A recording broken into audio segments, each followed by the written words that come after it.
திருச்செந்தூர் முருகன் கோவில் குடமுழுக்கு விழாவை ஒட்டி தூத்துக்குடி, திருநெல்வேலி, நாகர்கோவில் உள்ளிட்ட முக்கிய சாலைகளில் தற்காலிக பேருந்து நிலையங்கள் அமைக்கப்பட்டுள்ளன. கூடுதல் விவரங்களை செய்தியாளர் பவானி வழங்க கேட்கலாம். பவானி, தற்காலிக பேருந்து நிலையங்கள் எந்தெந்த பகுதிகளில் அமைக்கப்பட்டிருக்கிறது? விவரங்கள். கண்டிப்பாக. அதாவது திருச்செந்தூர் சுப்பிரமணிய சுவாமி திருக்கோவில் குடமுழுக்கு விழாவை முன்னிட்டு தூத்துக்குடி, திருநெல்வேலி, நாகர்கோவில் ஆகிய முக்கிய சாலைகளில் தற்காலிக பேருந்து நிலையங்கள் தற்பொழுது அமைக்கப்பட்டிருக்கிறது.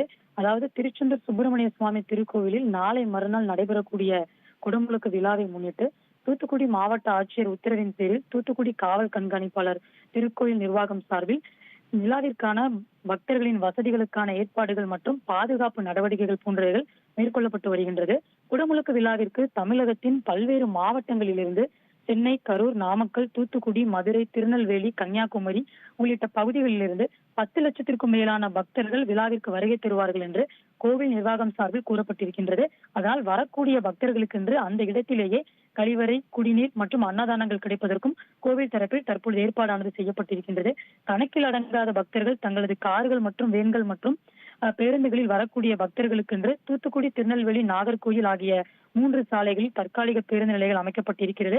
அதாவது தூத்துக்குடி மாவட்ட சாலையில் ஜே நகர் என்ற பகுதியிலும், ஆதித்தனார் ஐயா சிலை அருகே இருக்கக்கூடிய அந்த பகுதிகளிலும் மற்றும் திருநெல்வேலி சாலையில் குமாரபுரம் அருகேயும் மற்றும் நாகர்கோவில் சாலையில் தெப்பக்குளம் அருகேயும் இந்த தற்காலிக பேருந்து நிலையமானது அமைக்கப்பட்டிருக்கிறது.